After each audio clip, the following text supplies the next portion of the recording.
Bom dia, alunos do terceiro ano. Professor Jonas, estamos no módulo 18, a força da linguagem. Na aula anterior, nós estudamos as formas de linguagem, não é? A gente aprendeu vários formatos de linguagem, como a natural, ou seja, os idiomas, a linguagem artificial, as libras, que tem um código específico que a gente estudou, não é? A linguagem da internet, que também é outro tipo de código, inclusive vocês deram várias formas de comunicação, né? E hoje a gente também vai continuar com a linguagem no módulo 18, certo? Vamos trabalhar um pouquinho mais o que é essa linguagem, o que é esse tipo, né?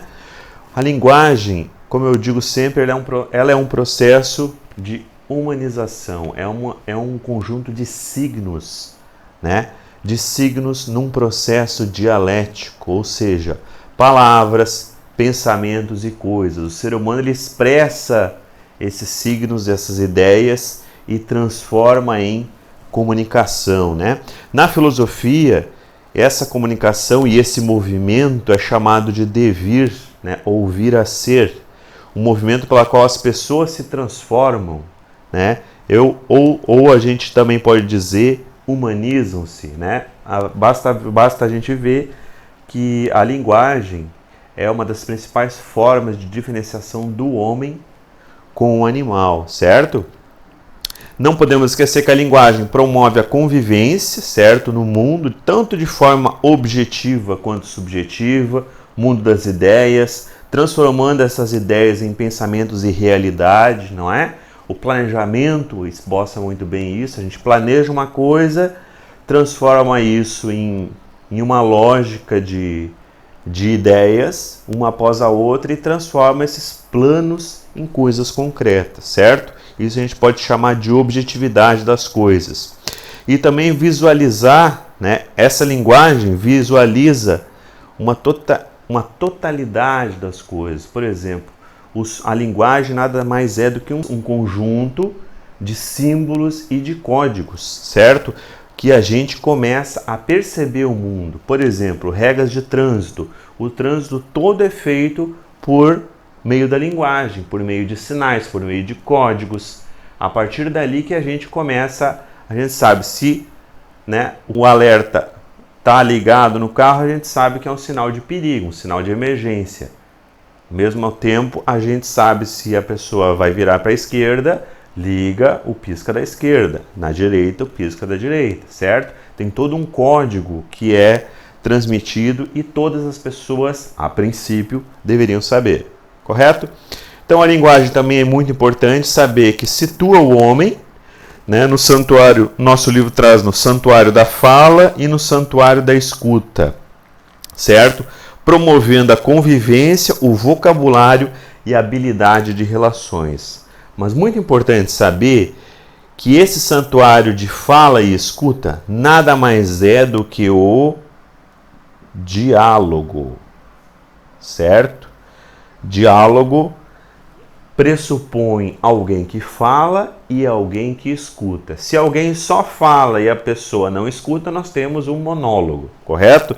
Então, o diálogo é essa fronteira que promove aí a convivência, vocabulário e, fundamental, habilidade nas relações. Habilidades humanas são transformadas, são realizadas a partir da linguagem, certo?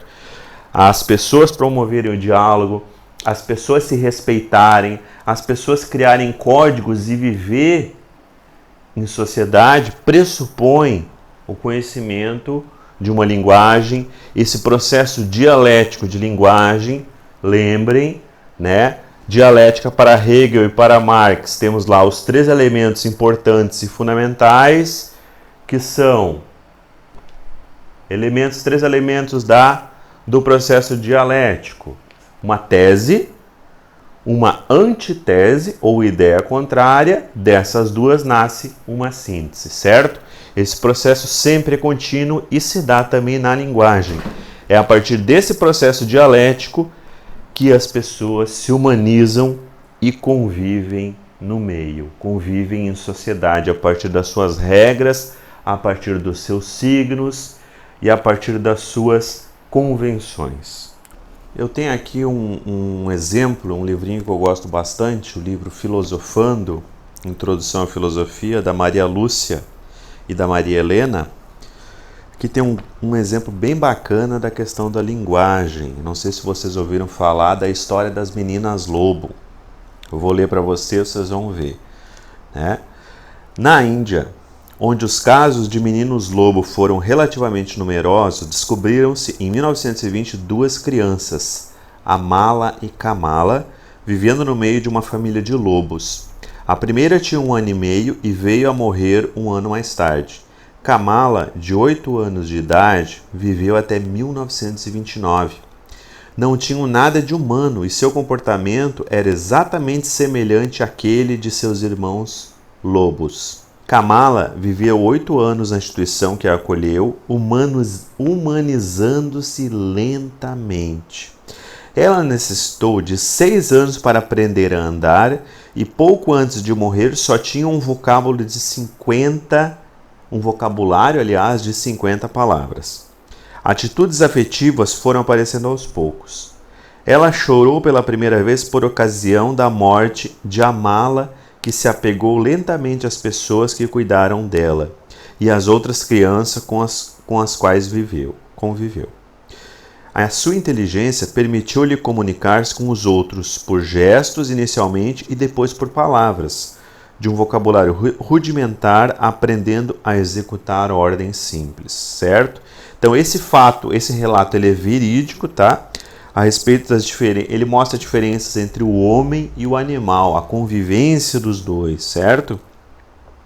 Podem ver que as meninas não possuíam nenhuma característica humana, né? De choro, não falavam nada, mas o processo de humanização ele só foi iniciado quando elas começaram a participar do convívio humano e foram introduzidas no mundo do símbolo através da aprendizagem do quê? Da linguagem. Aí que elas começaram a se humanizar, certo?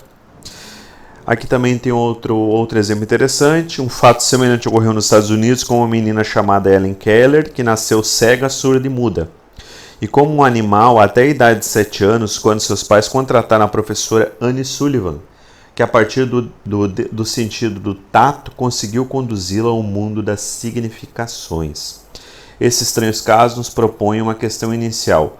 Quais são as diferenças entre o homem e o animal? E aí eu digo, as principais diferenças são diferença de linguagem. Por isso a importância de se estudar a linguagem, certo? É uma das primeiras lições de filosofia desse livrinho aqui, que eu gosto bastante, é um livrinho bem didático, certo? E é uma das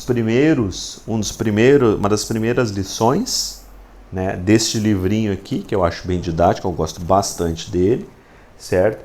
Que é a questão da linguagem. Por isso que eu digo, humanizar-se através da linguagem, da convivência, do diálogo, certo? Da escuta e da fala, certo? Então estamos Força da Linguagem, página 9, a nossa introdução do módulo 18. Em seguida vamos ver os estudiosos da linguagem, os representantes da linguagem. Até mais!